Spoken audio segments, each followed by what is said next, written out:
Bismillahirrahmanirrahim. Assalamualaikum warahmatullahi wabarakatuh.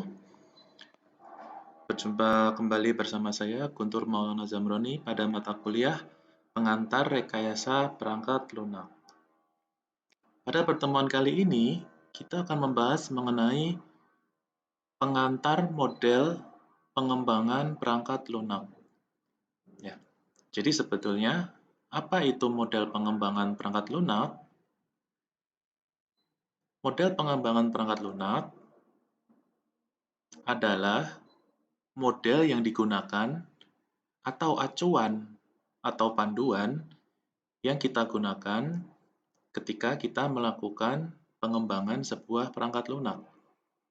Model tersebut nanti kita gunakan sebagai panduan ketika melakukan pengembangan. Nah, terdapat banyak model yang dapat kita gunakan ketika kita ingin melakukan pengembangan sebuah perangkat lunak. Model-model tersebut dapat kita gunakan berdasarkan berbagai macam kondisi, seperti jumlah sumber daya manusia atau anggota tim pengembang yang kita miliki, kemudian seberapa besar ukuran proyek tersebut, seberapa besar anggaran, dan bisa juga dari sisi waktu yang diberikan untuk melakukan pengembangan perangkat lunak. Nah, untuk selanjutnya mari kita bahas satu persatu, mulai dari pengantar, kemudian jenis-jenis model pengembangan perangkat lunak.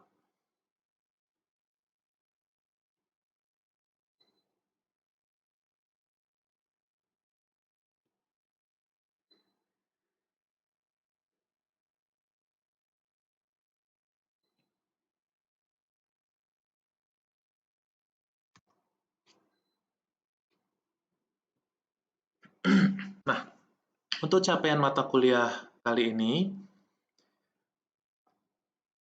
mahasiswa diharapkan mampu memahami jenis-jenis model pengembangan perangkat lunak. Jadi seperti yang saya sampaikan sebelumnya, bahwa terdapat berbagai macam model yang digunakan untuk melakukan pengembangan perangkat lunak. Nah, diharapkan mahasiswa dapat memahami jenis-jenis model pengembangan tersebut. Kemudian yang kedua, mahasiswa diharapkan mampu menentukan kira-kira model pengembangan perangkat lunak apa yang sesuai untuk digunakan dengan melihat berbagai macam kondisi proyek tersebut.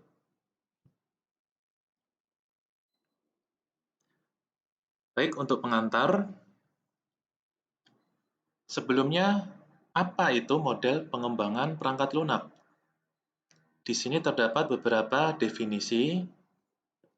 Yang pertama, model pengembangan perangkat lunak adalah sebuah pendekatan formal yang kita gunakan untuk mengimplementasikan SDLC atau Software Development Life Cycle. Itu menurut Dennis pada tahun 2012. Sedangkan menurut Ian Sommerville pada tahun 2015, model pengembangan perangkat lunak adalah sebuah penggambaran sederhana mengenai proses pengembangan sebuah software. Yang berikutnya, definisi model pengembangan perangkat lunak menurut Pressman pada tahun 2015 adalah seperangkat kegiatan, tindakan, task, milestone, dan produk kerja yang dibutuhkan oleh seorang software engineer yang berkualitas tinggi. Nah, di sini dapat kita simpulkan bahwa intinya model pengembangan perangkat lunak itu adalah implementasi dari SDLC.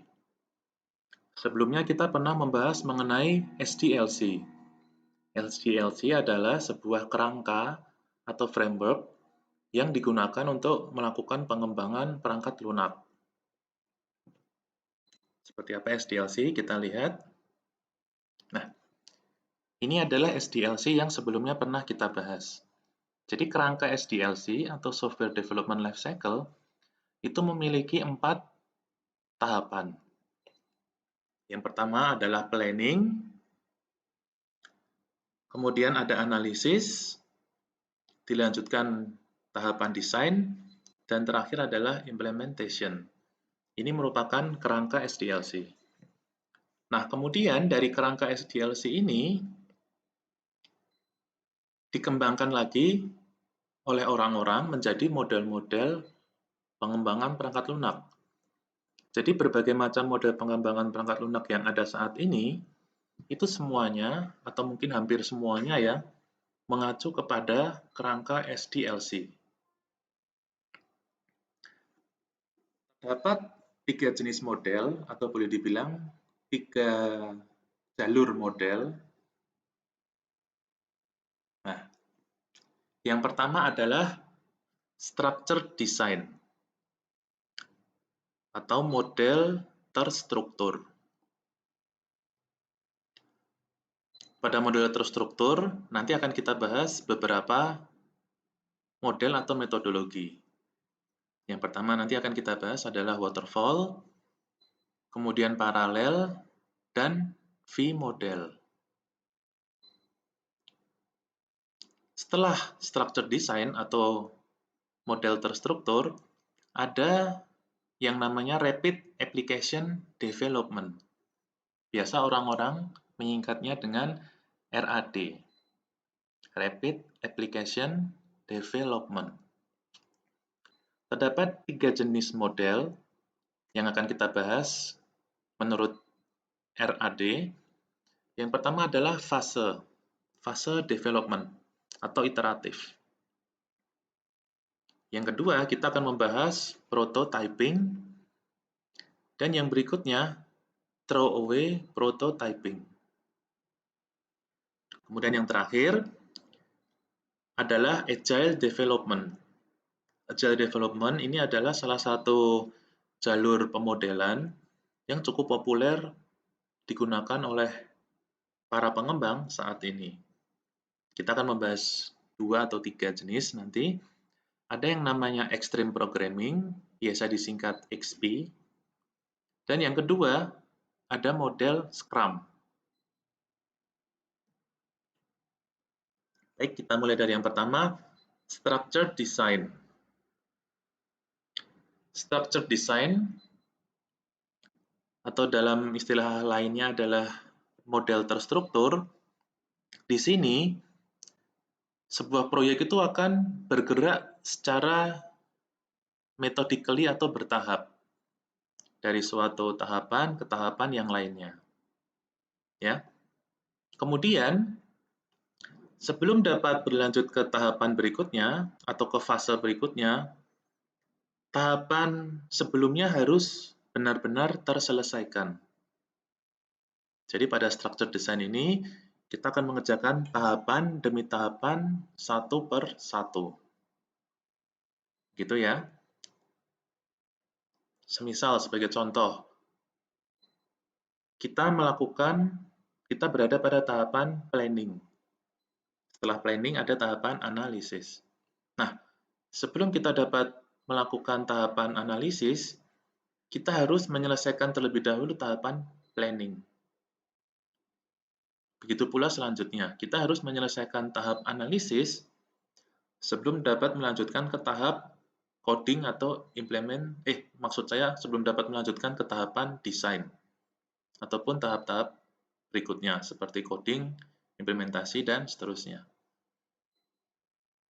Jadi itulah kenapa disebut structure design atau pemodelan terstruktur. Kita kerjakan satu per satu. Ada beberapa model menurut desain structured ini. Yang pertama adalah model waterfall. Jadi model waterfall ini adalah salah satu model yang cukup populer untuk digunakan. Ya, meskipun waterfall model ini termasuk model pengembangan perangkat lunak yang cukup lama, tetapi bukan berarti waterfall ini tidak dapat kita gunakan dalam kondisi saat ini. Jadi ada beberapa kondisi di mana waterfall itu masih dapat kita gunakan. Nah, terdapat beberapa tahapan pada model atau metodologi waterfall. Yang pertama adalah planning. Ada tahapan planning. Kemudian ada tahapan analisis. Ada tahapan analisis. Setelah tahapan analisis, akan berlanjut ke tahapan desain. Kemudian implementation dan sistem atau sistem testing. Jadi di sini kalau kita lihat, model waterfall ini tahapannya sangat menyerupai kerangka atau framework dari SDLC. Ada tahapan planning, analisis, desain, dan implementation. Oleh karena itu, ada beberapa orang yang menyebut bahwa waterfall model ini seperti model tradisional SDLC. Jadi persis sekali dengan kerangka SDLC. Nah, ada beberapa kelebihan dan kekurangan dari pemodelan waterfall ini. Yang pertama, kelebihan dari waterfall adalah kebutuhan sistem akan teridentifikasi dari awal. Itu merupakan salah satu keuntungan dari menggunakan waterfall. Kemudian, yang kedua, kebutuhan sistem tidak boleh atau tidak akan berubah. Itu juga untuk waterfall. Nah, untuk kerugiannya atau kekurangannya, yang pertama, kita akan menunggu lama sebelum dapat melihat hasil. Sebelum dapat melihat prototipe dari perangkat lunak yang dikembangkan. Yang keempat, pemodelan waterfall membutuhkan waktu yang lama untuk melakukan pengembangan dari awal sampai dengan akhir. Ya,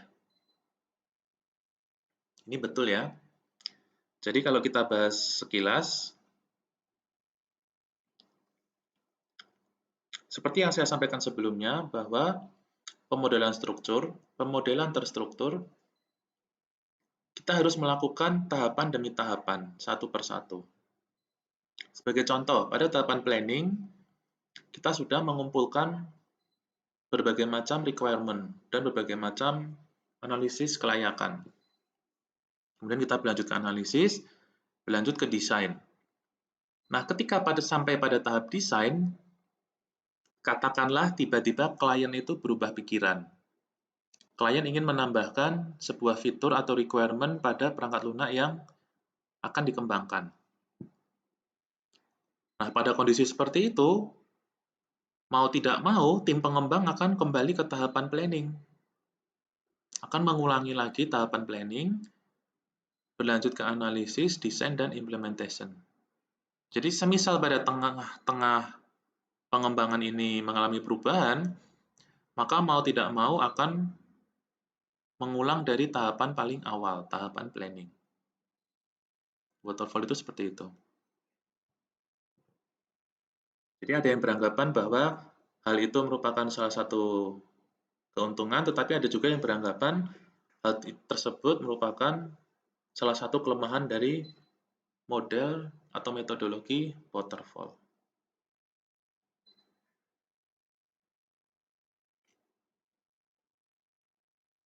Nah, setelah waterfall,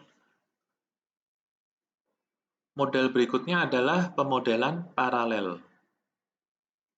Jadi pada pemodelan ini,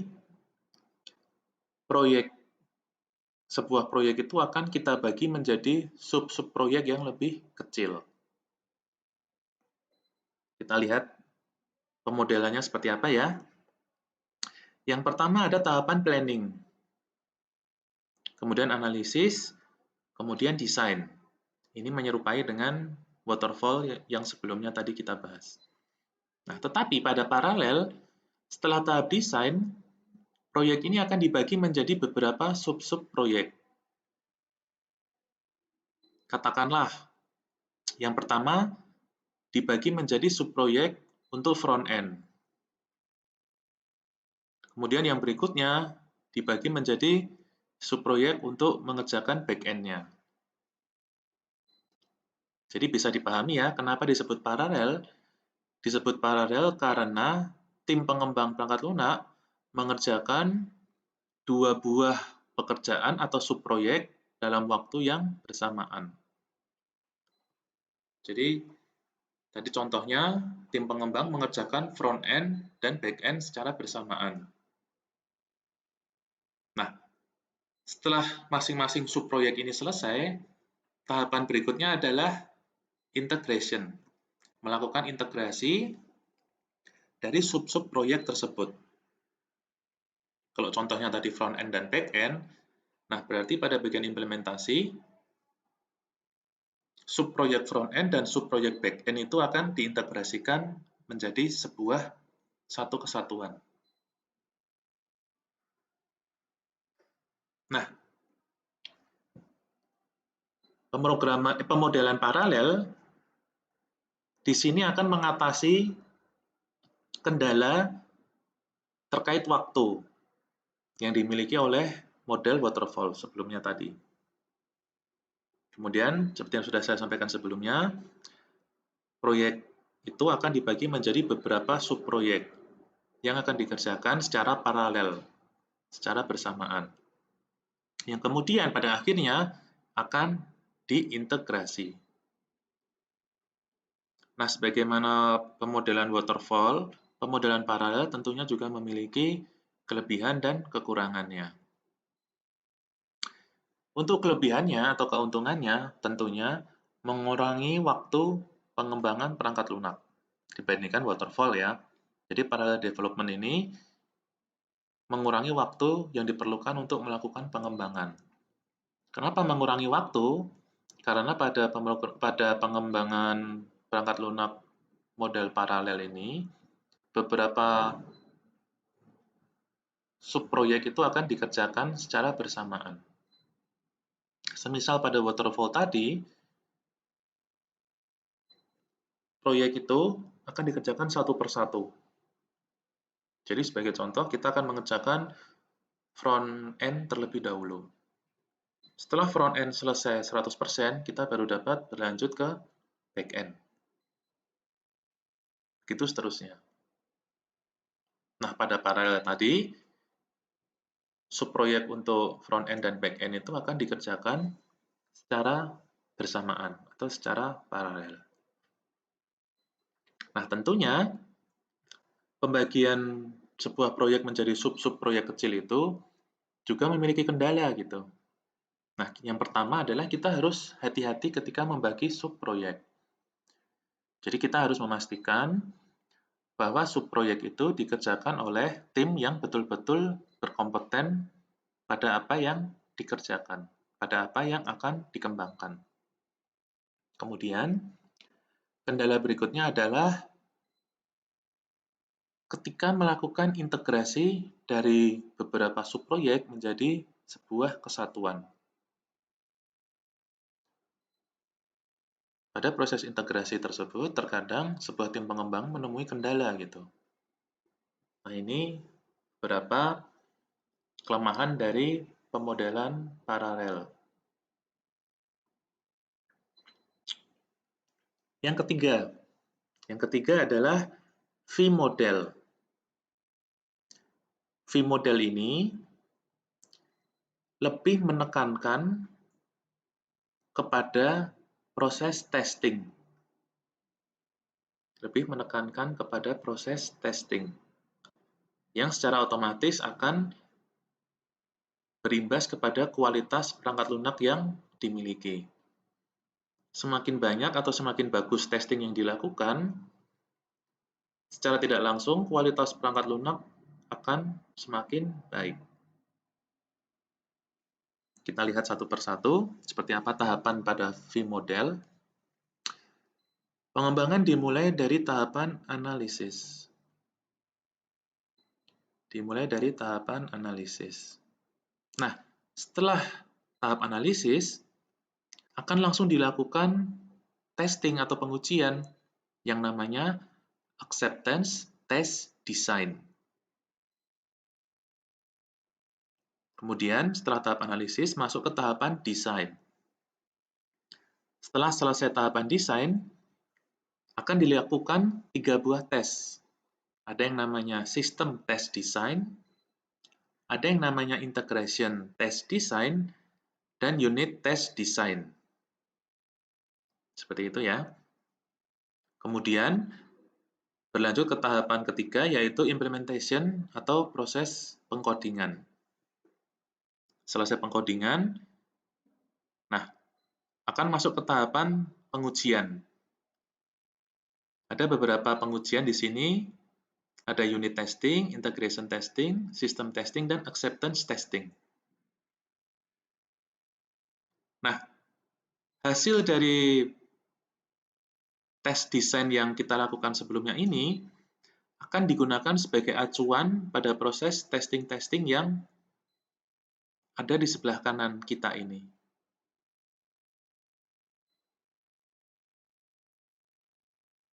Begitu ya. Jadi sekali lagi intinya, V-model menekankan kepada pengujian atau testing. Nah, apa keuntungan dan kerugiannya? Yang pertama adalah V-model ini termasuk pemodelan yang simple. Yang berikutnya, tentunya dengan semakin sering kita melakukan testing, kualitas dari perangkat lunak yang dihasilkan akan bagus, akan lebih bagus. Untuk kelemahannya, V-model ini merupakan pemodelan yang rigid atau kaku. Kemudian, susah untuk diterapkan dalam dunia bisnis dan teknologi yang selalu berubah-ubah atau dinamis. Itu merupakan kelebihan dan kekurangan dari V-model.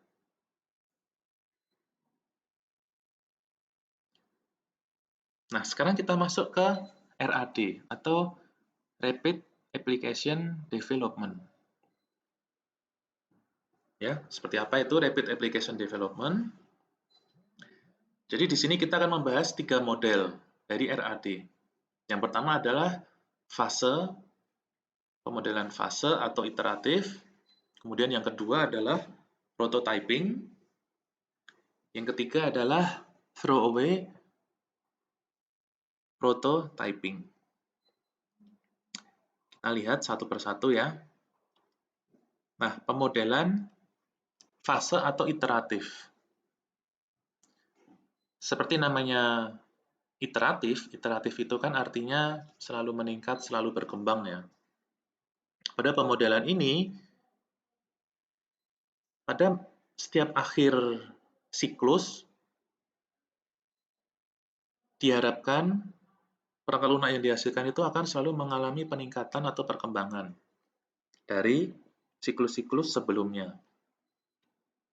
Kita lihat gambar pada sebelah kanan. Pemodelan ini dimulai dari tahapan planning. Setelah planning, ke analisis. Kemudian desain dan implementation. Itu adalah siklus pertama. Nah, pada akhir siklus pertama akan menghasilkan sistem version 1. Jadi boleh dibilang perangkat lunak versi 1 atau betanya. Nah, nanti sistem version 1 itu akan diuji, akan dilihat bagaimana kualitasnya, apakah ada kekurangan dari sisi kebutuhan user atau kebutuhan bisnis. Kemudian nanti akan berlanjut ke siklus berikutnya. Akan dilakukan analisis, desain, dan implementation lagi untuk melakukan perbaikan, untuk melakukan peningkatan dari perangkat lunak yang telah dibuat tersebut. Dan menghasilkan sistem version 2. Sama seperti sistem version 1, sistem version 2 juga akan diuji coba, akan diamati. Seperti apa sistem version 2? Apakah sudah memenuhi kebutuhan sistem requirement itu atau belum? Semisal belum, maka akan lanjut ke siklus berikutnya. Dilakukan lagi analisis, setelah analisis masuk ke desain, setelah desain masuk ke implementation atau pengkodingan. Sehingga menghasilkan sistem version 3, kalau dari diagram ini ya. Nah, ini adalah model dari fase atau iteratif yang selalu mengalami perkembangan setiap siklusnya. Jadi di sini ada banyak siklus ya. Ini untuk fase. Yang berikutnya adalah prototyping. Nah, sebagaimana halnya prototyping, pada pemodelan ini, tim pengembang akan secepat mungkin berusaha untuk membuat prototyping. Sehingga prototyping itu dapat segera diuji coba untuk mendapatkan feedback atau masukan untuk mengetahui apakah masih ada kekurangan. Apakah perangkat lunak tersebut sudah memenuhi sistem requirement atau user requirement belum. Nah, dimulai dari tahapan planning, kemudian melanjut ke analisis. Analisis dan desain. Analisis dan desain ya. Nah, pada tahapan desain, tim pengembang akan membuat prototype. Sekali lagi, prototype itu bukan berarti harus berupa apa ya? Karena terkadang beberapa orang itu beranggapan bahwa prototype itu harus sudah berbentuk perangkat lunak yang terinstal pada perangkat. Padahal belum tentu seperti itu. Prototype itu dapat saja berupa desain-desain. Gitu ya. Jadi sekali lagi, prototype itu bukan berarti harus sudah berbentuk perangkat lunak yang sudah terinstal pada sebuah aplikasi, pada sebuah perangkat. Tapi prototype itu bisa berupa desain-desain atau pemodelan-pemodelan, diagram-diagram yang sebelumnya sudah pernah kita bahas. Jadi sebagai contoh, pada tahapan desain, tim pengembang membuat sebagai contoh desain user interface. Kemudian ada lagi desain class diagram, use case diagram, dan lain-lain. Nah, diagram-diagram itu nanti akan diperlihatkan kepada klien atau orang yang akan menggunakan perangkat lunak yang dikembangkan. Lihatkan ke klien, dicari tahu apakah ada masukan dari klien, apakah ada revisi atau tidak. Semisal ada revisi, maka nanti akan mengulangi tahapan analisis desain. Akan berulang. Semisal tidak ada revisi, akan berlanjut ke tahap berikutnya, yaitu implementation kode, program, dan terakhir adalah sistem. Itu ya untuk prototyping. Jadi intinya membuat prototyping, kemudian berusaha untuk mendapatkan masukan terkait prototipe yang dikembangkan. Apakah ada yang perlu diperbaiki atau tidak? Semisal masih ada yang perlu diperbaiki, maka akan mengulangi tahapan sebelumnya, yaitu analisis dan desain. Semisal tidak ada yang perlu direvisi, dalam artian sudah di ACC prototipenya, maka bisa lanjut ke tahapan implementation. Ini untuk prototyping. Dapat kita lihat di sini beberapa kelebihan dan kelemahan dari model prototyping. Yang pertama adalah pelanggan terlibat dalam proses pengembangan. Kenapa pelanggan terlibat? Karena pada tahap atau model prototyping ini, prototipe itu akan diperlihatkan kepada pelanggan atau klien. Jadi setelah melakukan analisis, desain, kemudian hasil desain itu kan adalah prototipe ya, sebuah prototipe. Nah, prototipe itu akan diperlihatkan kepada pelanggan. Kenapa diperlihatkan? Untuk mendapatkan masukan dari pelanggan tersebut, dari klien kita. Apakah ada yang perlu direvisi? Apakah sudah di ACC? Seperti itu. Sehingga, kenapa pelanggan terlibat dalam proses itu merupakan sebuah kelebihan? Dengan pelanggan ini terlibat dalam proses pengembangan, diharapkan perangkat lunak yang dikembangkan tersebut betul-betul memenuhi apa yang pelanggan atau klien tersebut inginkan. Gitu ya. Jadi diharapkan perangkat lunak yang dikembangkan itu betul-betul memenuhi apa yang pelanggan atau klien inginkan. Kelebihan yang berikutnya, analisis kebutuhan lebih mudah dilakukan. Ini jelas ya, karena akan sering berinteraksi dengan pelanggan, sehingga akan sering mendapatkan masukan apabila ada suatu hal yang kurang. Kelebihan berikutnya, waktu pengembangan lebih singkat.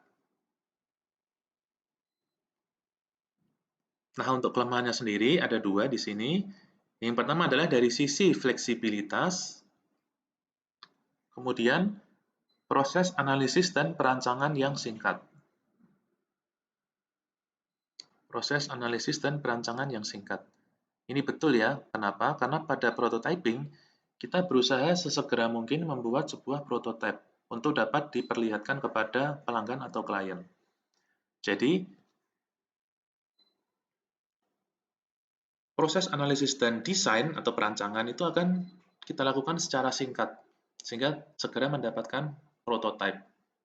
Prototipe kita perlihatkan, semisal ada yang perlu diperbaiki, kita akan mengulangi tahapan ini lagi, analisis dan desain atau perancangan. Begitu ya, jadi bisa dipahami ya, proses analisis dan desain ini, atau analisis dan perancangan, meskipun kita lakukan secara singkat, tetapi ada kemungkinan dilakukan secara berulang-ulang, sehingga boleh dibilang kurang efisien ya. Itu merupakan salah satu kelemahan dari prototyping. Nah, yang berikutnya adalah throwaway prototyping. Throwaway prototyping ini menyerupai model prototyping. Kemudian, bertujuan untuk memvisualisasikan sistem yang dibangun berdasarkan komentar dari pengguna. Jadi memang betul-betul menyerupai prototyping ini ya. Seperti apa modelnya kita lihat. Serupa dengan prototyping. Dimulai dari tahapan planning, kemudian berlanjut ke analisis. Nah, nanti pada tahapan analisis, berlanjut ke desain, kemudian menunjukkan prototipe kepada klien, kepada calon pengguna, kemudian ke tahapan implementation atau pengkodingan. Jadi serupa dengan throwaway prototyping yang sebelumnya sudah kita bahas tadi.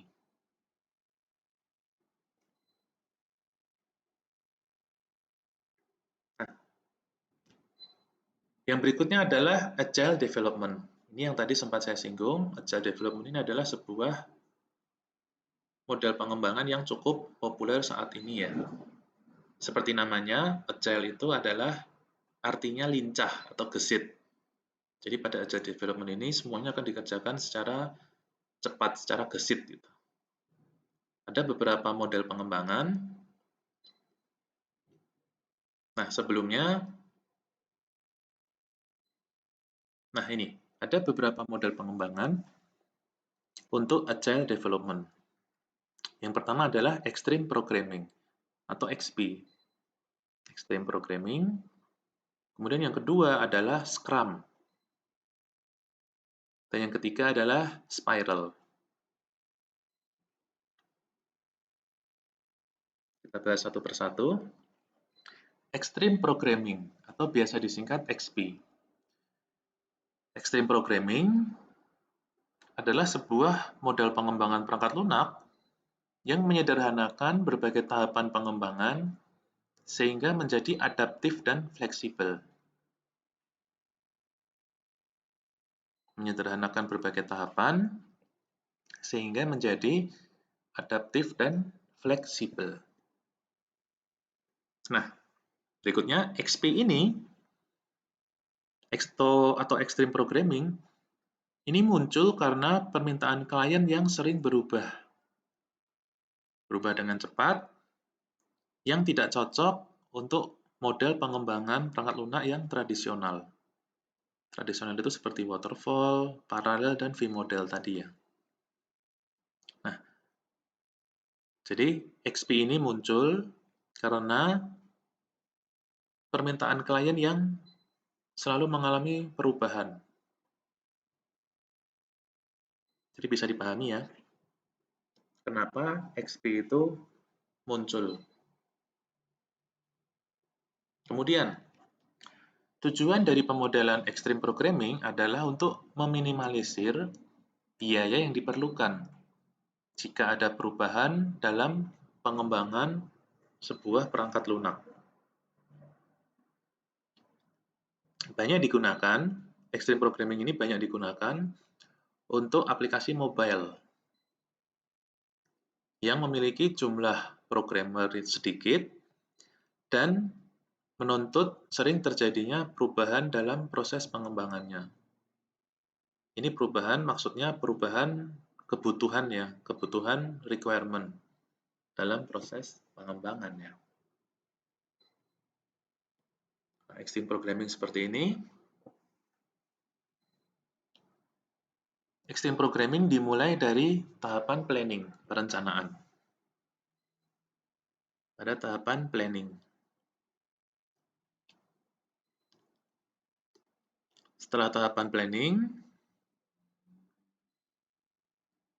kemudian akan berlanjut ke tahapan analisis. Tahapan analisis, lanjut ke desain, dan implementation. Setelah tahapan implementation akan menghasilkan sebuah perangkat lunak, sistem ini ya. Nah, nanti sistem ini akan diuji, akan dilihat apakah memenuhi sistem requirement yang kita buat pada tahapan planning. Semisal ternyata tidak memenuhi, maka kita akan mengulangi tahapan analisis lagi. Lanjut ke desain dan implementation. Begitu seterusnya sampai sistem ini dikatakan memenuhi kebutuhan, memenuhi requirement. Ini Extreme Programming. Setelah Extreme Programming, ada yang namanya Scrum. Nah, Scrum ini salah satu model yang cukup populer, banyak digunakan oleh startup-startup yang ada saat ini ya. Jadi Scrum itu adalah salah satu model pengembangan perangkat lunak dengan pendekatan agile. Ini sudah jelas ya. Kemudian bertumpu pada kekuatan kolaborasi tim pengembang, perkembangan produk, dan proses iterasi atau peningkatan. Nah, jadi Scrum itu kalau dapat kita gambarkan itu seperti ini.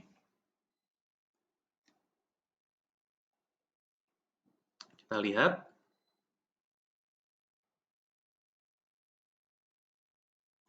Proses Scrum dimulai dari adanya ide atau visi. Dimulai dari adanya ide atau visi.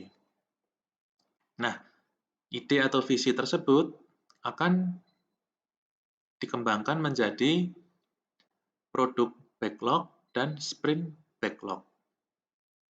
Ini mungkin masih bingung ya, apa itu produk backlog, apa itu sprint backlog. Nanti akan kita bahas ya. Kita lanjut ke gambar dulu. Nah, kemudian setelah membuat backlog ini, akan masuk ke tahapan namanya sprint. Sprint atau kalau bahasa Indonesianya itu lari cepat ya, akan dilakukan sprint.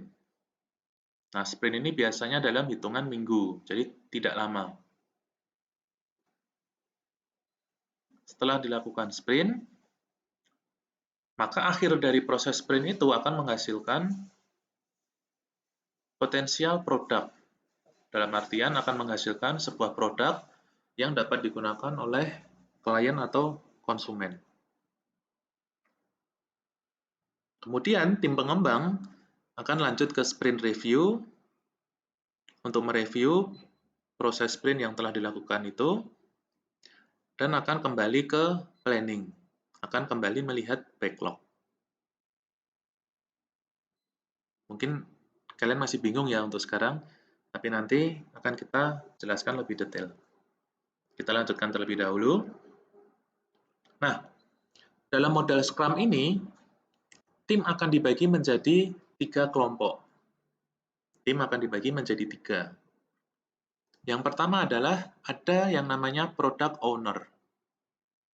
Jadi tim Scrum akan dibagi menjadi 3. Yang pertama, product owner. Product owner itu adalah dia yang mengatur segala urusan dengan stakeholder. Stakeholder itu apa? Stakeholder itu ya klien atau calon pengguna. Itu adalah stakeholder. Jadi product owner, dia akan mengatur urusan dengan stakeholder. Seperti apa yang diatur, seperti apa urusan yang dilakukan oleh product owner. Sebagai contoh, user requirement, kebutuhan dari user.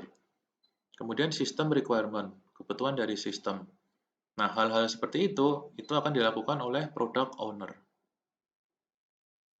Jadi intinya yang berinteraksi dengan stakeholder itu adalah product owner. Berikutnya ada yang namanya Scrum Master. Scrum Master ini dia akan mengurusi bagian internal dari tim. Jadi mengurusi kegiatan internal tim pengembang. Seperti apa kegiatannya? Tadi sempat saya sebutkan ada yang namanya backlog ya. Pembuatan backlog. Nah, itu dilakukan oleh Scrum Master. Kemudian yang ketiga, development team atau Scrum team. Tim pengembang perangkat lunak. Mereka nanti akan mengurusi bagian pengembangan perangkat lunak atau proyek. Gitu ya. Nah, kita kembali lagi ke gambar. Pemodelan Scrum. Jadi ideas atau vision ini umumnya kan dimiliki oleh klien atau stakeholder. Nah, klien nanti akan berhubungan dengan yang namanya product owner. Jadi sekali lagi di sini pada tahapan ini product owner itu akan berkomunikasi dengan klien. Akan mencari tahu sesungguhnya seperti apa sih perangkat lunak yang diinginkan oleh klien.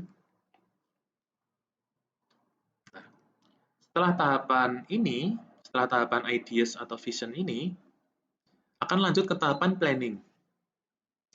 Tahapan planning ini dilakukan oleh Scrum Master. Oleh Scrum Master ya. Nanti apa yang akan dilakukan oleh Scrum Master? Scrum Master itu akan melihat sistem seperti apa yang akan dikembangkan. Yang tadi diperoleh setelah product owner melakukan komunikasi dengan klien atau user tadi ya, kan akan diperoleh sistem seperti apa yang ingin dikembangkan. Nah, dari situ Scrum Master akan mengkategorikan, membagi-bagi. Jadi katakanlah sebuah sistem administrasi. Katakanlah ini proyek untuk sistem administrasi. Atau mungkin kita ambil aja contoh Tokopedia ya, Tokopedia. Nah, ketika kita mengembangkan Tokopedia, proyek yang besar itu akan dibagi-bagi menjadi subproyek kecil oleh Scrum Master. Dibagi-bagi menjadi proyek kecil atau pada gambar dapat kalian lihat sprint backlogs ya. Jadi yang sebelumnya proyek ukuran besar yang gambar sebelah kiri ini persegi panjang, dibagi menjadi potongan-potongan kecil. Apa maksudnya? Nah, sebagai contoh, misalkan ada Tokopedia tadi ya yang saya sebutkan, itu akan dibagi menjadi beberapa subproyek kecil. Yang pertama, nanti ada yang katakanlah subproyek untuk login dan verifikasi. Katakanlah login dan verifikasi ya. Nah, login dan verifikasi itu akan dikembangkan selama katakanlah 1, 2, 3 minggu atau sprint ini. Setelah selesai sprint, maka login itu dapat segera digunakan oleh klien. Jadi pada akhir sprint diharapkan produk yang dihasilkan itu dapat segera digunakan. Jadi potongan-potongan kecil dari sebuah proyek itu dapat digunakan. Ya, jadi dipahami setelah selesai sprint, maka yang produk tadi itu yang untuk login dan verifikasi dapat diserahkan ke klien untuk digunakan.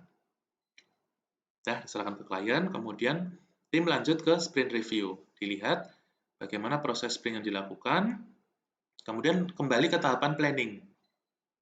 Dilihat lagi setelah proyek tadi yang namanya login dan verifikasi, apalagi sprint backlogs yang berikutnya. Nah, sprint backlogs nanti bisa jadi ada verifikasi pembayaran. Kemudian nanti bisa juga mengurusi front end untuk tampilan penjualan, dan juga back end untuk database-nya, dan lain-lain. Jadi intinya pada Scrum ini, satu kesatuan proyek besar akan dibagi menjadi proyek-proyek kecil, atau istilahnya sprint backlogs. Nah, sprint backlogs itu, atau proyek-proyek kecil itu, subproyek kecil, akan dikerjakan secara sprint dalam waktu 1, 2, 3 minggu. Akhir dari sprint akan menghasilkan sebuah produk. Meskipun ini hanya subproduk, tetapi harapannya dapat segera diserahkan ke klien untuk dapat digunakan. Gitu ya. Kita lanjutkan. Nah, untuk kelebihan dan kekurangan dari Scrum, kelebihannya pekerjaan akan lebih tertata dan detail. Kenapa lebih tertata dan detail? Karena kita akan menggunakan backlog tadi, Scrum Backlogs. Jadi sebuah proyek yang besar akan kita pecah-pecah, sehingga lebih tertata dan detail. Yang berikutnya, keuntungan berikutnya adalah proyek yang memiliki perubahan kebutuhan atau fitur. Jadi maksudnya Scrum ini cocok untuk digunakan pada proyek yang memiliki kebutuhan perubahan atau fitur. Yang memiliki perubahan pada kebutuhan atau fitur. Jadi cocok ini digunakan ya. Kemudian, Scrum ini tidak cocok digunakan untuk proyek yang memiliki deadline pendek. Scrum tidak cocok digunakan untuk sebuah proyek yang memiliki deadline pendek. Kemudian di sini perlu saya tambahkan ya, Scrum ini kurang cocok untuk digunakan pada sebuah proyek pengembangan perangkat lunak yang di mana klien atau calon pengguna itu dia tidak dapat terlibat. Bagaimana maksudnya? Maksudnya adalah Scrum ini cocok digunakan semisal klien kalian atau calon pengguna atau klien itu mampu untuk meluangkan waktunya terlibat dalam proses pengembangan. Jadi intinya seperti itu ya. Klien harus dapat terlibat. Klien harus mampu terlibat. Semisal klien kalian itu sibuk sekali sehingga tidak memiliki waktu luang untuk bertemu dengan tim pengembang, bertemu untuk melakukan review produk setelah hasil sprint, maka sepertinya Scrum ini kurang cocok untuk digunakan. Itu untuk Scrum. Yang berikutnya ada yang namanya spiral, model spiral. Nah, model spiral ini boleh dibilang model yang pengembangannya sangat hati-hati ya. Model spiral berguna untuk proyek yang memiliki skala besar. Sehingga karena skalanya yang berukuran besar, tim pengembang perlu memperhatikan risiko-risiko proyek. Sehingga pada akhirnya akan dapat menghasilkan sebuah produk yang memenuhi kebutuhan konsumen. Jadi pada akhirnya produk yang dikembangkan itu betul-betul memenuhi apa yang diinginkan oleh konsumen. Nah, kemudian kita lanjutkan. Spiral ini merupakan penggabungan dari waterfall dan prototyping. Nanti kita lihat ya gambarnya seperti apa. Kenapa penggabungan dari waterfall dan prototyping? Karena spiral ini memiliki langkah-langkah yang sistematis atau bertahap, serupa dengan waterfall. Kemudian, spiral ini juga akan berfokus kepada membuat prototyping untuk kemudian dievaluasi. Sehingga dapat dikatakan bahwa spiral ini merupakan gabungan dari waterfall dan prototyping. Nah, kita lanjutkan. Kita lihat seperti apa modelnya untuk spiral ini. Seperti namanya, spiral, gambarnya ini akan bergerak secara melingkar dari tengah keluar. Jadi, proses pengembangan akan dimulai dari tahapan review. Tahapan review ya, di tengah ini dapat kalian lihat, review. Pada review ini nanti akan melihat seperti apa perangkat lunak yang akan dikembangkan. Setelah review, berlanjut ke risk analysis. Tim pengembang akan melakukan analisis risiko. Risiko-risiko seperti apa saja yang kemungkinan akan terjadi ketika melakukan pengembangan perangkat lunak. Setelah analisis risiko, akan masuk ke prototype. Jadi membuat prototype untuk dapat diperlihatkan kepada klien sehingga tim pengembang dapat menerima masukan. Apakah perangkat lunak yang dikembangkan sudah sesuai dengan apa yang dibutuhkan. Kemudian akan berlanjut ke, nah ini, testing di sini, simulation, model, dan benchmarking. Setelah simulasi, masuk ke concept of operations. Kemudian requirements, plan, life cycle. Kiranya selalu melingkar ya. Dari sini masuk ke analisis risiko lagi. Jadi risk analysis, dilihat risikonya. Lanjut ke prototype 2. Dari prototype 2 dilakukan simulasi lagi, pemodelan dan benchmarking. Kemudian lanjut ke analisis kebutuhan software dan requirement validation, validasi dari kebutuhan. Lanjut ke development plan. Setelah development plan, akan dilakukan analisis risiko lagi. Jadi begitu seterusnya. Sampai sistem selesai dikembangkan. Ini untuk spiral. Jadi spiral ini boleh dibilang pengembangan yang sangat hati-hati karena banyak dilakukan analisis risiko. Ya, kelebihan dan kekurangan dari model spiral. Proyek dapat diselesaikan secara sistematis. Kemudian kelebihannya spiral itu, pemodelan spiral menggunakan analisis risiko sehingga dapat meminimalisir risiko yang terjadi. Di sini tertulis manajemen risiko merupakan salah satu kelebihan dari spiral. Kemudian Model spiral mudah melakukan perubahan kebutuhan. Mudah untuk melakukan perubahan kebutuhan. Nah, untuk kekurangannya sendiri, spiral ini tidak cocok untuk proyek berskala kecil. Tidak cocok digunakan untuk proyek yang memiliki skala kecil.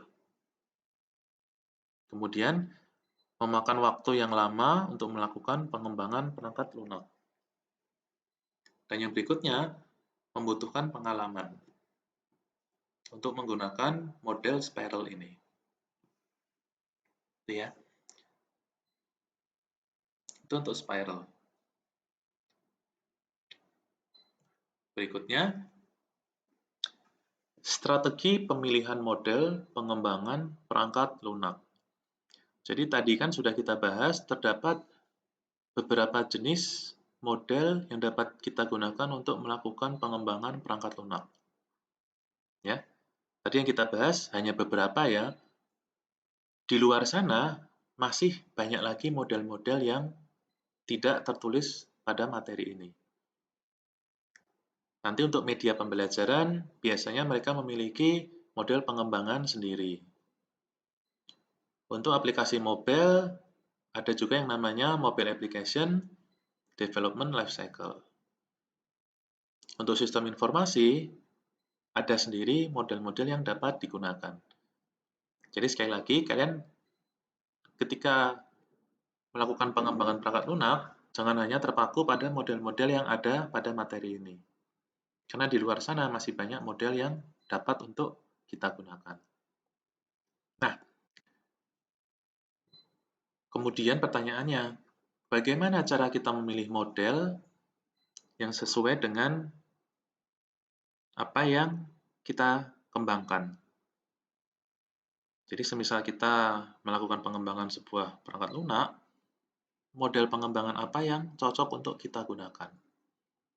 Nah, di sini ada beberapa variabel yang menjadi pertimbangan ketika menentukan model pengembangan perangkat lunak. Yang pertama adalah clarity of user requirements.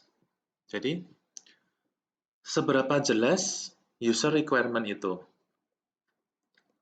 Semisal user requirement-nya sudah jelas 100%, maka tidak masalah apabila kalian menggunakan pemodelan terstruktur, seperti waterfall, paralel, atau V-model. Kenapa sesuai? Karena ini user requirement-nya sudah jelas, dalam artian tidak akan mengalami perubahan. Jadi user requirement-nya tidak akan mengalami perubahan di tengah proses pengembangan perangkat lunak. Gitu ya.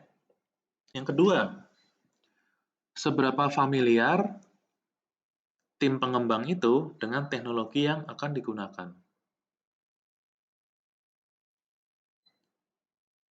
Kenapa ini menjadi pertimbangan? Karena semakin kita tidak familiar, semakin tim pengembang itu tidak familiar dengan teknologi yang digunakan, maka resiko yang akan terjadi, resiko yang dihadapi akan semakin besar. Nah, pada kondisi seperti itu, mungkin ada baiknya tim pengembang itu perlu mempertimbangkan pemodelan perangkat lunak, pemodelan pengembangan perangkat lunak yang menekankan pada unsur manajemen risiko. Begitu. Kemudian yang ketiga, kompleksitas sistem yang dikembangkan. Jadi seberapa kompleks sistem yang dikembangkan. Seperti halnya yang familiaritas dengan teknologi tadi, semakin kompleks sistem yang dikembangkan, maka risiko yang dihadapi akan semakin besar. Semakin kompleks sistem yang akan dikembangkan, risiko yang dihadapi akan semakin besar. Yang keempat, sistem reliability. Jadi, seberapa bagus sistem yang dikembangkan itu dapat diandalkan. Jadi, seberapa handal sistem yang dikembangkan. Yang kelima, short time schedules, waktu. Jadi, berapa banyak waktu yang diberikan untuk melakukan pengembangan perangkat lunak.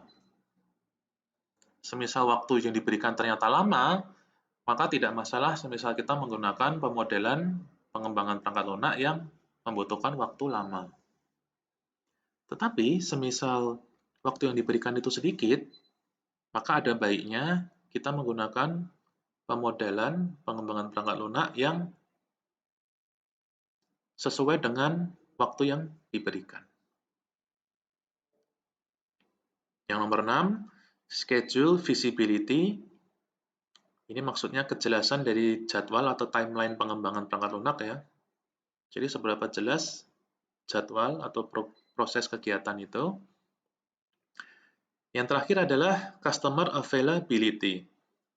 Jadi seberapa istilahnya, apakah klien atau konsumen kalian itu memiliki waktu yang luang untuk terlibat dalam proses pengembangan. Sebagai contoh, semisal klien kalian itu tidak memiliki waktu untuk terlibat dalam proses pengembangan, maka model waterfall dapat kalian pertimbangkan. Kenapa waterfall itu sesuai atau cocok untuk klien yang tidak memiliki waktu terlibat dengan proyek? Karena pada waterfall, klien itu hanya akan terlibat pada awal pengembangan proyek, pada planning itu untuk mengumpulkan user requirement, system requirement, dan akan terlibat pada akhir dari proyek ketika dilakukan pengujian. Nah, pada kondisi seperti itu, pada kondisi katakanlah klien itu sibuk, tidak memiliki waktu untuk terlibat dengan pengembangan sebuah perangkat lunak, maka cocok untuk menggunakan model waterfall. Nah, beda atau lain cerita semisal klien kalian itu memiliki waktu luang untuk terlibat dalam proses pengembangan perangkat lunak. Nah, pada kondisi seperti itu, maka kita dapat menggunakan, katakanlah bisa menggunakan prototyping, bisa menggunakan extreme programming, bisa menggunakan Scrum, dan model-model lainnya. Itu ya. Jadi di depan ini merupakan beberapa komponen atau variabel yang menjadi pertimbangan ketika menentukan model pengembangan perangkat lunak yang akan digunakan. Nah, saya lanjutkan. Di depan ini ada beberapa karakteristik ya dari masing-masing model. Sebagai contoh, ketika melakukan pengembangan pada baris paling atas ya dapat kalian lihat, ketika melakukan pengembangan perangkat lunak, di mana user requirement-nya itu tidak jelas, user requirement tidak jelas, maksudnya bagaimana? Maksudnya di tengah-tengah proses pengembangan itu bakal terjadi perubahan kebutuhan. Itu maksudnya. Jadi karena user requirement-nya tidak jelas, ada risiko terjadi perubahan ketika di tengah-tengah proses pengembangan. Nah, karena kondisi itu, maka waterfall tidak dapat kita gunakan. Di sini tertulis pur ya. Begitu juga paralel. V-model juga. Nah, tetapi untuk prototyping dan agile ini cocok. Jadi, prototyping, agile ini sesuai digunakan apabila kebutuhan user itu tidak jelas, belum jelas. Gitu ya. Yang berikutnya, seberapa familiar tim pengembang dengan teknologi yang digunakan. Waterfall ini pur. Jadi semisal tim kalian itu tidak paham dengan teknologi yang akan digunakan, dengan yang akan dikembangkan, maka sebaiknya jangan menggunakan waterfall. Tetapi gunakanlah throwaway prototyping. Berikut seterusnya sampai yang terakhir adalah schedule visibility atau kejelasan dari jadwal. Gitu ya.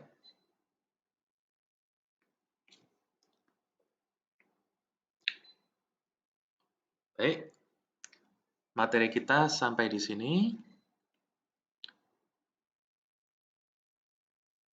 Kelas hari ini kita akhiri dengan membaca hamdalah bersama-sama. Terima kasih. Kita bertemu lagi pada materi-materi yang berikutnya. Wassalamualaikum warahmatullahi wabarakatuh.